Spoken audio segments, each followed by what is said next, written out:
Hello friends, ಇವತ್ತಿನ ವಿಶೇಷತೆಗೆ ಎಲ್ರಿಗೂ ಸ್ವಾಗತ. ನಾನು ನಿಮ್ಮ ಚಂದುಗೌಡ. ಇವತ್ತು ವೀಕ್ ಆಫ್ ಸಂಡೇ ಇತ್ತು, ಆದ್ದರಿಂದ ನಾನು ಮನೆಯಲ್ಲೇ ಇದ್ದೆ. ಆದರೆ ಬಿಸಿಲು ಇರೋದ್ರಿಂದ ಎಲ್ಲೂ ಹೊರಗಡೆ ಹೋಗೋಕ್ಕೂ ಮನಸ್ಸಿರಲಿಲ್ಲ. ಬಟ್ ಆದ್ರೂ ಈವ್ನಿಂಗ್ ನಮ್ಮ ಅಜ್ಜಿ ಮನೆಗೆ ಹೋಗೋ ಪ್ಲ್ಯಾನ್ ಇತ್ತು. ಅಲ್ಲಿವರೆಗೂ ಏನು ಮಾಡೋಣ ಅಂತ ಹೇಳ್ಬಿಟ್ಟು ಫುಲ್ಲು ಬಿಸಿಲಿತ್ತು. ನಾನು ನೆನ್ನೆ ತಂದಿದ್ದಂಥ ಐಸ್ ಕ್ರೀಮು ಫ್ರಿಜ್ಜಲ್ಲಿತ್ತು ಅಂತ ಹೇಳ್ಬಿಟ್ಟು ಫ್ರೂಟ್ಸ್ ಎಲ್ಲ ಇತ್ತಲ್ಲ ಅಂತೇಳಿ ಫ್ರೂಟ್ಸ್ ಎಲ್ಲ ಕಟ್ ಮಾಡಿ ಫ್ರೂಟ್ ಸಲಾಡ್ ಮಾಡೋಕ್ಕಂತೂ ರೆಡಿ ಮಾಡ್ದು. ಸೊ ಫ್ರೂಟ್ ಸಲಾಡ್ ಏನೋ ರೆಡಿ ಆಯಿತು. ಸೊ ಅದು ಹಂಗೆ ನಮ್ಮ ಬಾಯಿಗಂತೂ ಹೋಯ್ತು.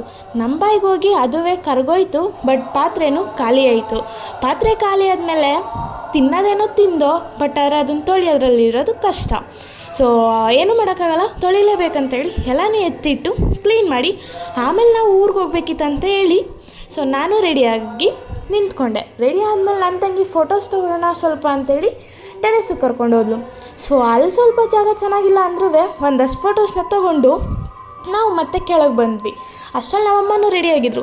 ಸೊ ನಮ್ಮನ ಜೊತೆನೂ ಒಂದೆರಡು ಸೆಲ್ಫಿ ತೊಗೊಂಡು ಮನೆಯಿಂದ ಹೊರಟು ನಾವು ಡೈರೆಕ್ಟು ರಿಲಯನ್ಸ್ಗೆ ಹೋಗಿ ಮನೆಗೆ ಸ್ವಲ್ಪ ಸಾಮಾನು ಬೇಕಿತ್ತಂತ ಹೇಳಿ ಶಾಪಿಂಗ್ ಮಾಡಿದ್ವಿ. ಆ ರಿಲಯನ್ಸ್ನ ಸುತ್ತ ಅಷ್ಟರಲ್ಲಿ ನನ್ನ ಕಾಲಂತೂ ಸಾಕಾಗೋಗಿತ್ತು.